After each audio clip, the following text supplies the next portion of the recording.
तो दोस्तों एक बार फिर से स्वागत है आप सभी का आपके अपने favourite English learning channel scholar English पर।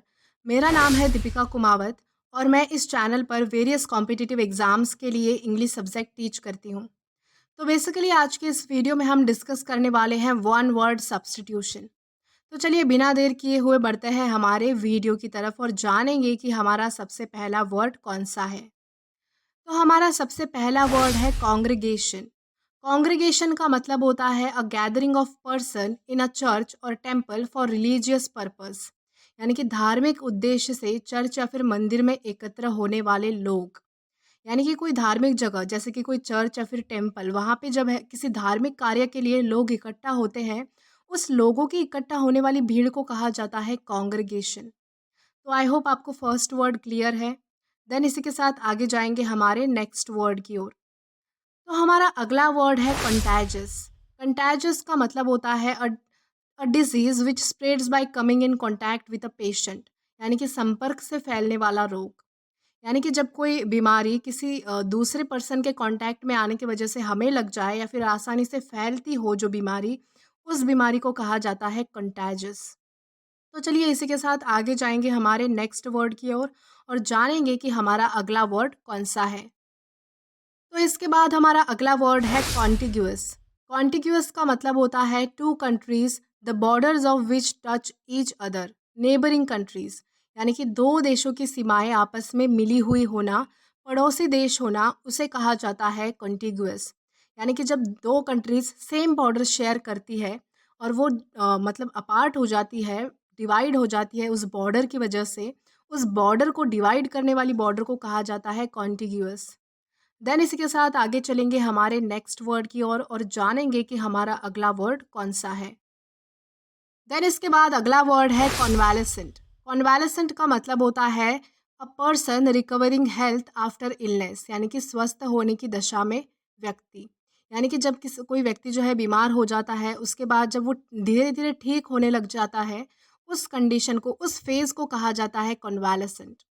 देन इसी के साथ आगे बढ़ेंगे हमारे नेक्स्ट वर्ड की ओर और जानते हैं कि हमारा अगला वर्ड कौन सा है। तो इसके बाद हमारा अगला वर्ड है कॉस्मेटिक। कॉस्मेटिक का मतलब होता है preparation design to beautify hair, skin और कॉम्प्लेक्शन, यानी कि सौंदर्य प्रसाधन। यानी कि कोई ऐसी चीज़, कोई ऐसा प्रोडक्ट जो हमारे बालों को, हमारी स्किन को और हमारे कॉम्प्लेक्शन को, कॉम्प्लेक्शन यानी कि हमारा जो स्किन कलर होता है उसमें और ज़्यादा सुधार करे, अच्छे को और ज़्यादा बेहतर बना सके, ऐसे प्रोडक्ट्स को कहा जाता है कॉस्मेटिक। देन इसी के साथ आगे जाएंगे हमारे नेक्स्ट वर्ड की ओर। तो इसके बाद हमारा अगला वर्ड है क्रेडुलस। क्रेडुलस का मतलब होता है a person who readily believes others, यानी कि दूसरों पर आसानी से विश्वास करने वाला व्यक्ति, दूसरों पर जल्दी विश्वास करने वाला व्यक्ति, उसे कहा जाता है क्रेडुलस। देन इसके बाद हमारा अगला वर्ड है क्रीमेटोरियम। क्रेमेटोरियम का मतलब होता है फर्नेस और place for cremation of corpses. Corpses का मतलब होता है डेड बॉडीज, यानी कि जहाँ पे जो है वो मृत लोगों को जलाया जाता है, उसे कहा जाता है क्रेमेटोरियम। देन इसी के साथ आगे जाएंगे हमारे नेक्स्ट वर्ड की ओर और जानेंगे कि हमारा अगला वर्ड कौन सा है। देन इसके बाद हमारा अगला वर्ड है डैंडी। डैंडी का मतलब होता है a person who pays too much attention to his clothes and personal appearance, यानी कि अपने आप पर ज़्यादा ध्यान देने वाला व्यक्ति। यानी कि कोई ऐसा इंसान जो अपने कपड़ों पर, अपने पर्सनल अपीयरेंस पर, यानी कि मैं कैसा दिख रहा हूँ, कैसा लग रहा हूँ, मैंने क्या पहना है, इन सब चीज़ों पर, इन छोटी छोटी चीज़ों पर बहुत ज़्यादा ध्यान देता हो, ऐसे इंसान को कहा जाता है डैंडी। देन इसी के साथ आगे बढ़ेंगे हमारे नेक्स्ट वर्ड की ओर और जानेंगे कि हमारा अगला वर्ड कौन सा है। तो इसके बाद हमारा अगला वर्ड है डिप्रिकेट। डिप्रिकेट का मतलब होता है टू प्लीड अगेंस्ट और express disapproval of a thing, person और एक्शन, यानी कि असम्मति दर्शाना, अस्वीकार करना। किसी व्यक्ति को जो है वो मना कर देना किसी चीज़ के लिए, या फिर किसी चीज़ को जो है वो एक्सेप्ट नहीं करना, उसके प्रति जो है वो नाकार दर्शाना, उसे कहा जाता है डिप्रिकेट। देन इसी के साथ आगे बढ़ेंगे हमारे लास्ट वर्ड की तरफ और जानेंगे कि हमारा आज का लास्ट वर्ड कौन सा है। तो इसके बाद हमारा अगला वर्ड है डिज़र्ट। डिज़र्ट का मतलब होता है a course of fruit, sweet dish etcetera at the end of a meal, usually dinner, यानी कि खाने के बाद का मिष्ठान।